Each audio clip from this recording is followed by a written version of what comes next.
Good morning. I am sad to report that Vexas has died. We hardly knew ye. Actually, I knew it quite well. I knew him, Horatio. I'm actually kind of sad about it. So, Horatio. Would his name be Horatio or Uric? Is Uric a better name for the project? I'm still trying to figure out a better name for the project. I'm not sure what happened, but the ESP32 Heltec board, which was of questionable reliability from the beginning, because I'm pretty sure I hit some inputs at 5 volts, so I don't know.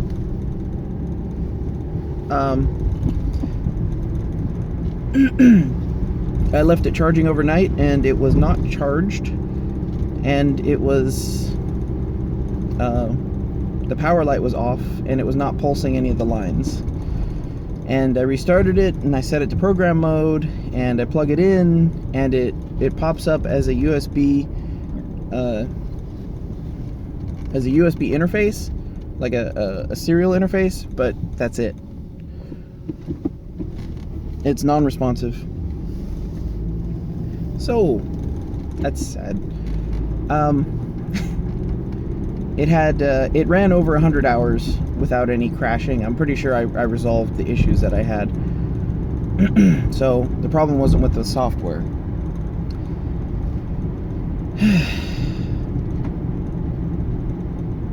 It's a good thing, technically, because I wasn't sure on what hardware I should standardize. Even the Heltec boards were getting harder to find. And there's always, I don't know, man.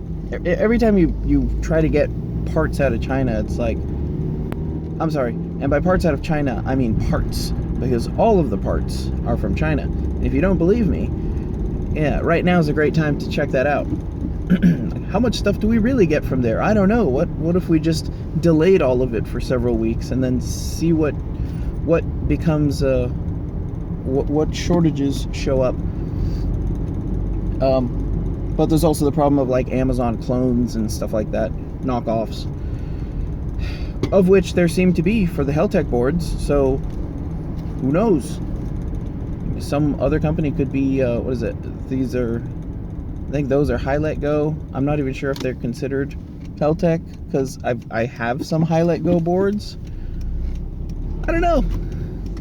And they're probably all the same company anyways, I guess. I have no idea. This is the problem, is getting any kind of reliable hardware is hardware of reliable supply, or reliable consistency. Especially at the silicone level. It's like, who knows?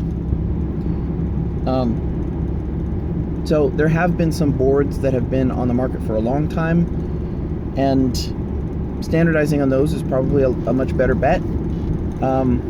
There's also the ESP, what is it, 8266s, I think.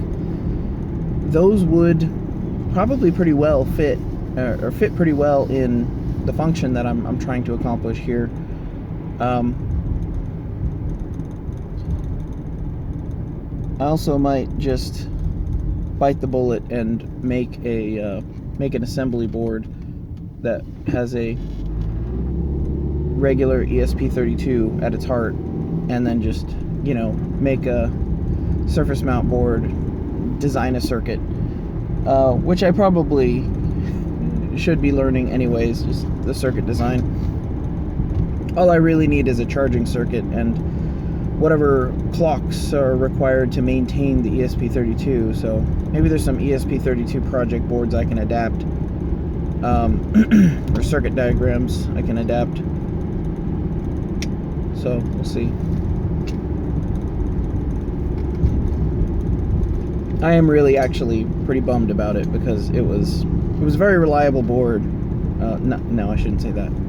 It was a very useful board, and part of the reason why I have these all set up on header pins is so I can take. I love the idea of these project boards being kind of thrust into a certain utility and then being used and then removed and then popped into another piece of circuitry and then reprogrammed, and now it does something completely different. It's cool.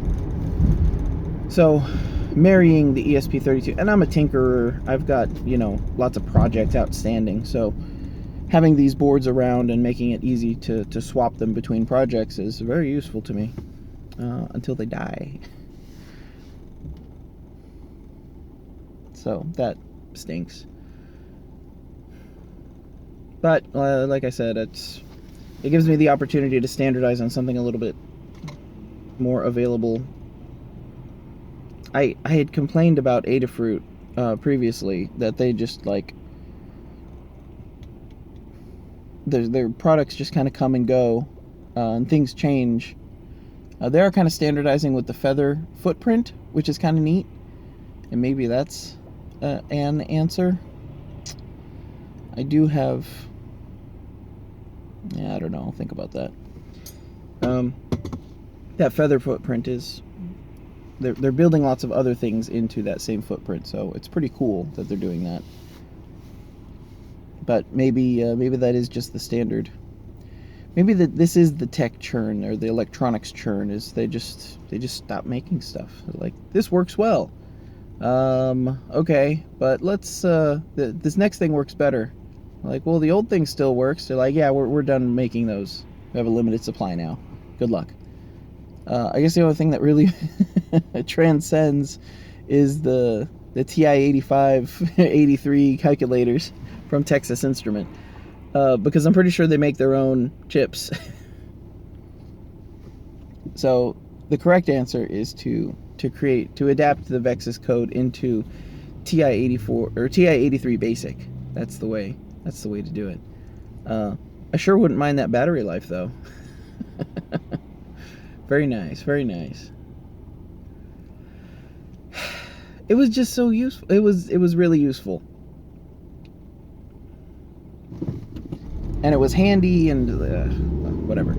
I have that ESP32 stack, that M5 stack thing, that's supposedly on its way. I actually need to, that's a reminder to myself to check on that, because it should have shipped, but who knows what's happening right now.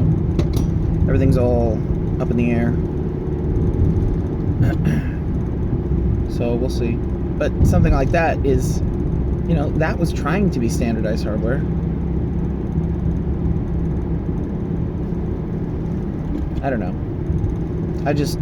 I want it to be it. And when that died, I was like, okay, well, what can I use instead? And it was like, well, I can use this, or I can use this, and it's like, I can put it on my Android phone again, and I'm like, I really don't want it on my Android phone. Like, I was happy when I was, I was able to purchase these objects on my face without being advertised at by them, or advertised at by multiple companies, and companies that track your interests and sell you as a commodity to the people who are trying to sell those products. So I enjoyed that, and I enjoyed that all of that took place on Vexas, which is, I can imagine it right here in my hands. Ripping pepperoni. I cry every time. It's just, so the Android phone, and I'm like, well, does it really matter? Like, stopgap solutions are okay. And while I was thinking about it this weekend, I was reminded of how much my Android phone is not owned by me, when I was interrupted in church by a push notification from the Google warning me about 5 things I can do to combat that thing that's going on right now, supposedly. And it's like, oh, thanks. Well, just in case you were avoiding the fear, and I'm kind of I quaff gently from the cup at this point, but before I was almost entirely blind to it, because I don't news. I don't follow this nonsense. I was aware something was happening with it, But it's ridiculous. It's like, well, just in case the fear hasn't penetrated yet, let's do a push notification to every phone that's, every Android phone in the world. Let's just nail that real quick. I'm sure they only did like the US or something, or maybe it was selected markets. People who weren't exhibiting quite enough fear, or having that thing in their search terms quite enough.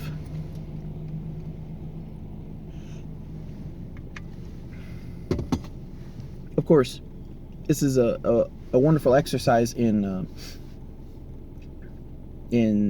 these economies, and well, really, it's the just-in-time inventory system, or for groceries, services, and things like that, for consumables.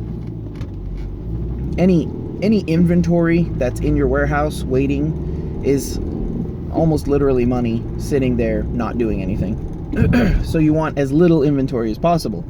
So they came up with a just-in-time inventory system, which uses predictive models and past experiences and seasonal events and things like that to predict pretty much what people are going to need. So they don't have any overstock, and there's less stuff that has to go on clearance. There's less stuff they have to clear out of their shelves, and there's less stuff just sitting in the warehouse. So by doing that, they can manage the demand so long as it remains predictable. Once it stops being predictable, guess what? They can't manage it at all. And especially for things like this, where there are just spikes, and they know that it's a temporary spike, there's absolutely no desire or inclination, or even really necessity, to increase the amount that's coming through. In fact, if you probably did that, you might get, you would have to raise the prices, and then you could start to worry about local gouging laws and stuff like that.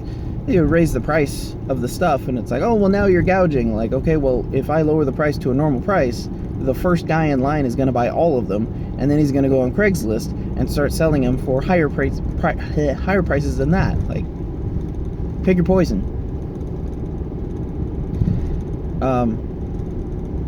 What was that? That was the fear and the just-in-time inventory.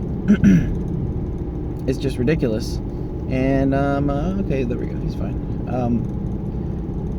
It's nonsense, and I can't wait. I, for one, can't wait until we get back to normalcy, so that we can go back to thinking that preppers are silly, crazy people.